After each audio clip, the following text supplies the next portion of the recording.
अस्सलामु अलैकुम वरहमतुल्लाहि वबरकातुहू। एक मरतबा बादशाह सलामत का दरबार लगा हुआ था, सारे वज़ीर मशीर जमा थे। बादशाह सलामत ने बड़ा अजीब जो है ना उनसे बात की कि आज जो है ना मैं आपको हुक्म देता हूँ, जो जितना कुछ लेना चाहता है मैं आज मेरे खजानों के दरवाजे खुले हैं, ले सकता है।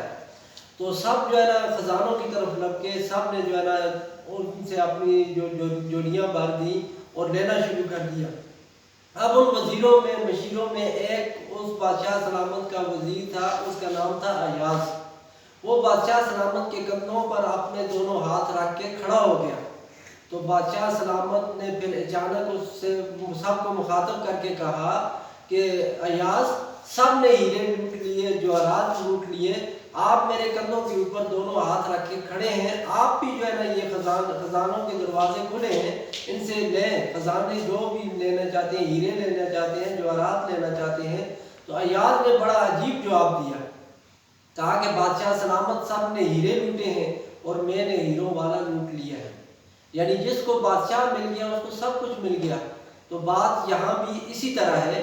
रमज़ान मुबारक के अंदर जिसको अल्लाह तबारक व तआला की ज़ात मिल जाए उसको सब कुछ मिल जाता है, क्योंकि हज़ूर सल्लल्लाहु अलैहि वसल्लम ने फरमाया, अल्लाह तबारक व तआला के हज़ूर सल्लल्लाहु अलैहि वसल्लम की हदीस है कि अस्सौमु ली व अना अज्ज़ा बिही, कि रोज़ा मेरे लिए है और मैं ही इसकी जज़ा हूँ, मैं ही इसका बदला हूँ। यानी कि जिसको अल्लाह तबारक व तआला मिल जाए उसे सब कुछ मिल जाएगा।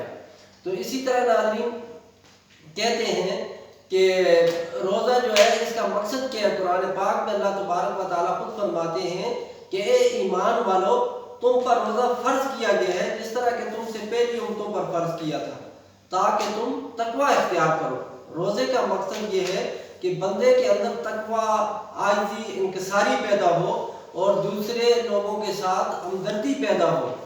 तो इसी तरह तकवे की तारीफ ये है कि एक कांटेदार रास्ता हो और अब उससे गुजरना हो, तो जिस तरह आदमी अपने कपड़ों को समेट कर अपने आप को उन कांटों से, उन झाड़ियों से बचा कर गुजरता है, तो इसी तरह जब पूरा महीना आदमी रोज़ा रखता है, रोज़े की हालत में गुनाहों से बचता है, तो इसी तरह फिर बाकी जो 11 महीने हैं उसके अंदर एक तकवा, एक सलाहियत पैदा हो जाती है गुनाहों से बचने की।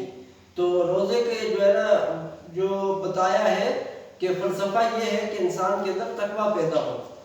इसी तरह कहा हज़ूर सल्लल्लाहु अलैहि वसल्लम की एक दूसरी हदीस मुबारक है कि फरमाया कि रोज़ा और इसी तरह कुरान क़यामत के दिन बंदे की शिफात करेंगे और इनकी शिफात कबूल की जाएगी। और इसी तरह नाज़रीन देखें बाकी जितनी भी इबादत हैं, मिसाल के तौर पर हम नमाज़ पढ़ने जाते हैं तो महल्ले वाले हमें देखते हैं, इसी तरह हम जो है ना ज़कात देते हैं, अगर कोई ना भी देखे तो जिसको हम ज़कात दे रहे हैं वो तो उसको तो पता चलता है कि ये फलां बंदे ने ज़कात दी है।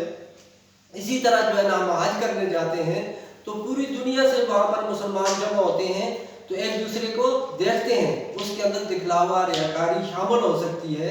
मगर रोज़ा एक ऐसी इबादत है, अगर बंदा किसी को दिखाना चाहे भी तो नहीं दिखा सकता।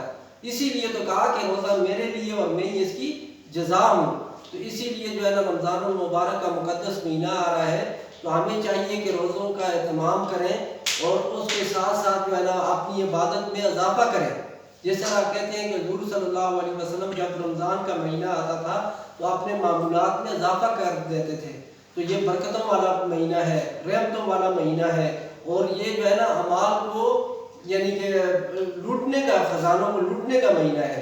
तो इसमें जिस कदर होना चाहिए हमें जो है ना अपने अमाल का एहतमाम करना चाहिए, नमाज़ों का, उसके साथ तस्बीहात का, उसके बाद ज़कात खैरात का, उसके साथ जो है ना दूसरों के साथ हमदर्दी का, तो हमें इनकी कसरत करनी चाहिए।